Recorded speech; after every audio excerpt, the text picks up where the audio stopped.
Hello, hello, hello, hello, hello. Good morning, good morning, good morning, good morning dyan sa Pinas. Good morning. How are you sa lahat dyan sa Pinas? Hello, what's up, what's out? Ito na naman ako ha. Magla-live tayo ngayon guys. Mga bossing, mga madam, tungkol kay Basti Bastos na gusto niyang kunin ang ulo ni ang ating mahal na Pangulo. Talagang wala sa mga hulog itong mga Duterte ito eh. Wala talaga sa hulog.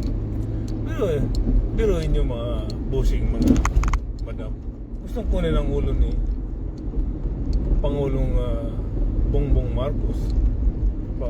Talagang mga Duterte talagang wala sa mga hulog. Yan ang turo ng tatay nila eh, bastos eh. Kaya ayun, sa sobrang turo ng tatay nila eh, namana nila tuloy ang kabastusan ng kanilang tatay, di ba? So, paano igagalang yan eh? So, paano igagalang sa pagsasalita eh, wala sa hulog. Talagang hindi magandang ay halimbawa yan sa mga tao itong si Basti Bastos eh. Wala nga sa hulog eh. Kung gusto niyang kunin ang ulo, dapat gawin niya kaagad nang makita niya kung ano ang mangyari sa kanya, 'di ba? Parehas lang ito sila ng kapatid niyang babae eh. Nung si Inday Sayed eh. Si Inday Sayed naman, napanood niyo ba dati yung sinabi niya na gusto din niyang giitin giitan ng liig ang ating Pangulong Marcos nang dahil lang sa inggit ng Inday Sayed na yan, gusto niyang giitan ng ulo ng liig ang ating mahal na Pangulo. Kaya wala talagang pinagkaiba sa magkakapatid itong dalawang ito eh. Puro mga bastos eh, mga hayop na ito eh. Saan ka ngayon siya? Tapos ang gusto pa niya good governance. Hoy, Bastos, kung gusto mo ng good governance, unahin mo muna yung sarili mo. Especially doon sa Davao, unahin mo muna yung pamamalakad mo sa Davao, kasi karamihan laging balita doon laging may huli na mga drugs. Di ba? Tapos gusto mo ng good governance. Paano ka irespeto ng mga tao? Gusto mo ng good governance? Ayusin mo muna yung sarili mo. Basti Bastos. Di ba? Sira ulo ito eh. Sira ulo eh. Kung gusto mo ng good governance, ayusin mo yung sarili mo. Ayusin mo yung pamilya nyo. Dahil puro wasak-wasak na ang mga pamilya ninyo. Di ba? Nakarma na. Tingnan mo si Kitty, ayun, karma, nagkasakit.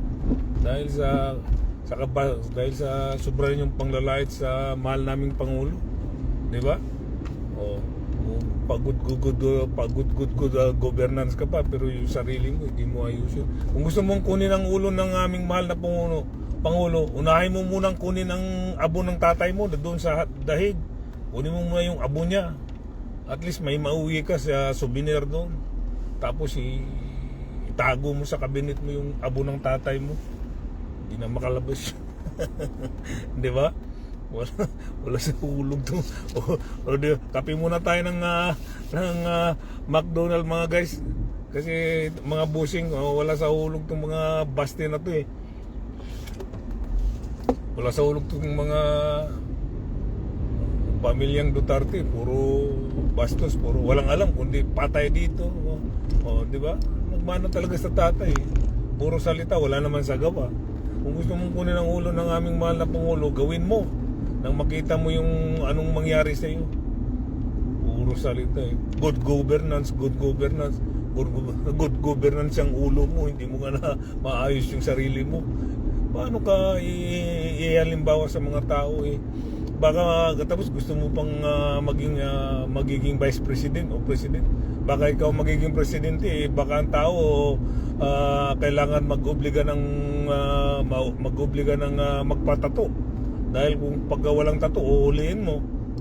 Presidente ka eh. Ikaw yung presidente na maraming tato ikaw yung presidente na maraming tato eh.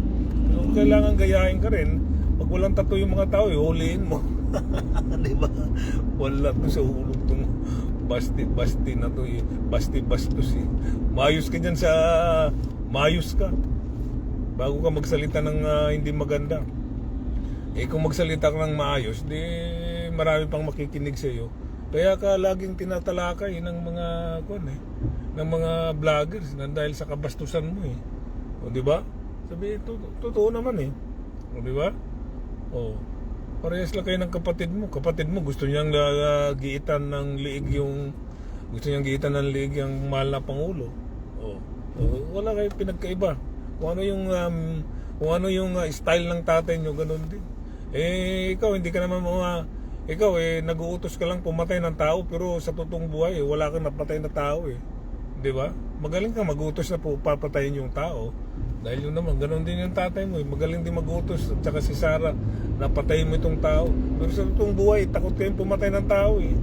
Oh, subukan mong pumatay ng tao sa totoong buhay. Tingnan natin kung anong mangyari sa iyo. Magaling lang kayong mag-utos. Napatayin nito, patayin nito. Tapon nyo sa dagat. Ganun ang mga style ninyo. Ilibing nyo sa lupa. Ganun yung mga style nyo eh. Di ba? Wala kayo sa hulog. Kaya umayos kayo. Nang maayos yung buhay ninyo. Tingnan nyo, nakarma na kayo. Tuloy-tuloy ang karma ninyo. O di ba? Pure usog. Tuloy-tuloy talaga ang karma ninyo. Kahit anong gawin ninyo. Hindi nyo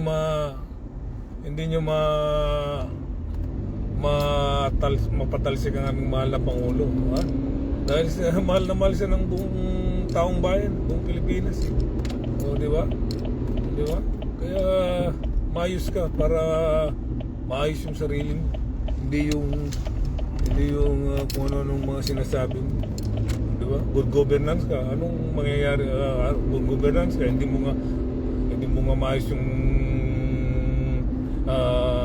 lugar mo sa Davao eh.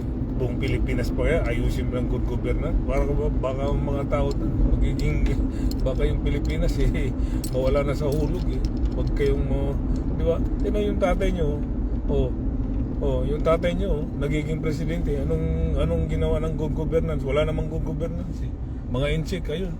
Puro tinalaga niyang sekretary pa, advisor pa. Tapos yung mga inchik na ang dami nilagay sa custom. O di ba? Puro mga buti sana ordinaryong manggagawa lang nilagay sa custom. Puro may mga ranggo nilagay niya sa custom eh. O, mga inchik eh. O di ba? Ganun ba ang gusto niyo mangyari? Ha? Kaya pala nilagay doon sa custom yung mga inchik para lang mag-spy eh.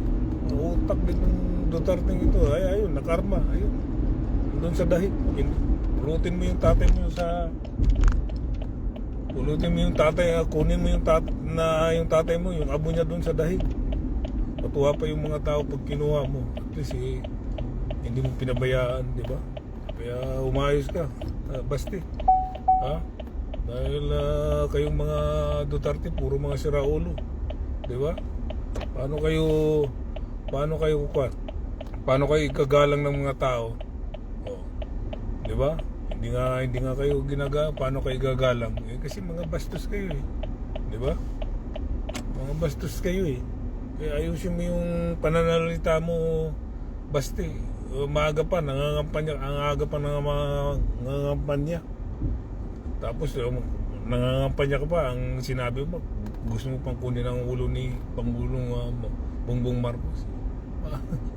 Gawin mo, huwag puro salita, aksyonan mo. Di ba?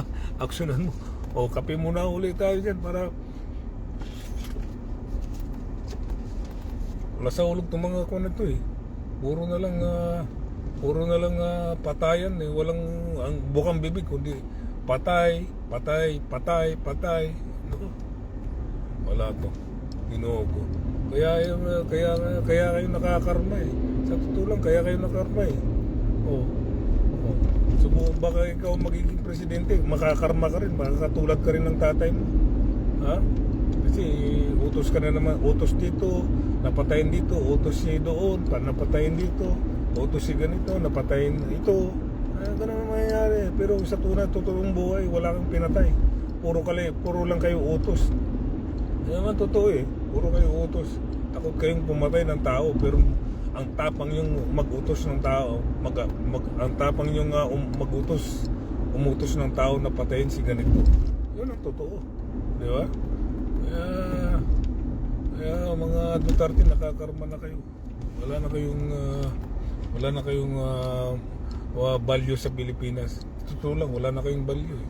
Saan anong pa ang value ninyo dyan sa Pilipinas? Ang sama na ng imahe ninyo.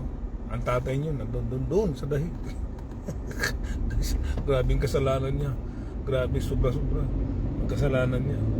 Tapos itong mga didilis, patay Malaysia pa rin. Gustong-gusto pa rin. Love na love pa rin nilang Duterte. Ay nako, ang love, alam mo kayong mga didilis na mga didilis na siraulo, ang gusto lang ninyo sa mga Duterte, pera lang nila eh. Dahil binabayaran kayo. Diba? Yun lang gusto ninyo, yung pera ng mga Duterte. Yun ang totoo. Mga buang kayong mga didilis kayo. Kaya kayo tinawag na didilis dahil utak buli na ko yung mga hayop kayo. Di ba? Oo. Huwag kayong ayusin yung buhay ninyo ng ang kapayapaan nasa inyo. Ayusin niyo yung buhay niyo. Hindi puro kayo atake. Itong buwan na ito, grabe yung pang-atake niyo. Fake news. Grabe, para lang ibagsak niyo si mahal na Pangulo. Pero anong nangyari? Walang nagawa. Wala pa rin kayong magawa. Iubos niyo lahat. Ilabas niyo na lahat ng mga fake news ninyo. Para, total eh, ganun din naman. Wala rin naman naniniwala sa yung mga buwang kayong mga didilis kayo. Ikaw Basti, umayos ka Basti. Sasalita ka, ayusin mo yung salita mo. Bawat talsik ng laway mo, kasing bahaw ng tae mo. Di ba? Yun ang totoo. Bawat salita mo, bawat talsik ng laway mo, kasing bahaw ng tae mo. Kingina mo Basti ka. Basti-bastos. Alam mo, Basti-bastos, malapit ka sa Bastos yan. Di ba? Basti-bastos. Dahil sira ulo ka. Parehas lang kayo ng kapatid mong si Inday Sayat eh. Di ba? Ayun. Ngayon. Ayan, impeachment na. Patay ka ngayon. Lalabas na yung mga katotohanan kung saan mo ninako yung bilyones niyo yung pera. Mga hayop kayong mga Duterte. Di ba? Ay, nako. Wala kayo sa hulog. Puro kayo laman loob, laman ng bibig ninyo. Bawat bigkas ninyo, patay. Kaya ayan, ano nangyari sa iyo? Anong nangyari sa iyo? Di karma kayo. Di ba? Bayangganan ng ang powerful ng tao. Bayangganan din. Di ba? May turn yung mga powerful ninyo, hiniram nyo lang yan sa taong bayan. Kaya ingat kayo. Salim, habang may buhay pa, ayusin nyo ng buhay niyo. At least gumandaman lang yung buhay ninyo. Hindi yung tanim nyo sa isipan nyo, puro sakit ng galit. Wala na. Tanggapin nyo na si Bongbong Marcos na sa yung ating Pangulo. Tsaka hindi nyo kayang talunin sa talino si mahal na Pangulo. Wala kayo sa kalingking yan. Yung talino nyo hanggang puwit lang ni mahal na Pangulo ni Bongbong Marcos. Yung talino nyo, wala pa nga siguro sa puwit ni Bongbong Marcos ang talino niya. Pagka nagsalita kayo, pag nag-deliver kayo ng salita, wala sa grammar eh. Di ba? Mga hayop kayo. Ayan, karma lang kayo. Kaya ayusin yung buhay ninyo, okay? Mga Duterte. At itong mga didilis, umayos din kayo. Sige, hanggang dito na lang mga busing, mga madam. Pakipollow and share po sa aking Facebook page, okay? Sa nga pala, yung aking YouTube channel, Idi Makasi lang, paki-subscribe po. Itong aking live, i-upload ko doon. Paki-subscribe po, tulungan niyo po ako. Okay, mga bossing, mga madam. Okay? Itong mga didilis, hindi natin sila titigilan. Kasi hindi sila tumitigil sa paninira kay mahal na Pangulo. Hindi rin tayo titigil hanggang andyan sila, di ba? Ipinsahan natin ang ating mahal na Pangulo. Sa totoo lang, ang mga vlogger, malaking bagay sa mahal nating Pangulo, Bongbong Marcos. Dahil grabe ang depensa ng mga vlogger. Yun ang totoo. Kung wala sila, grabe ang pag-aatake ng mga didilis. Kaya hanggang nandyan yung mga vloggers ng BBM, hindi kayo makakapurma. Dahil yung mga fake news ninyo, itutuwid ng mga vlogger ni Bongbong Marcos, di ba? Kaya, di ba? Kaya kayong mga didilis na utak bulinaw, bago na kayo. Ha? Okay. Are? Okay. Bye-bye, guys. Okay? Bye-bye, mga busing. Madam, bye-bye.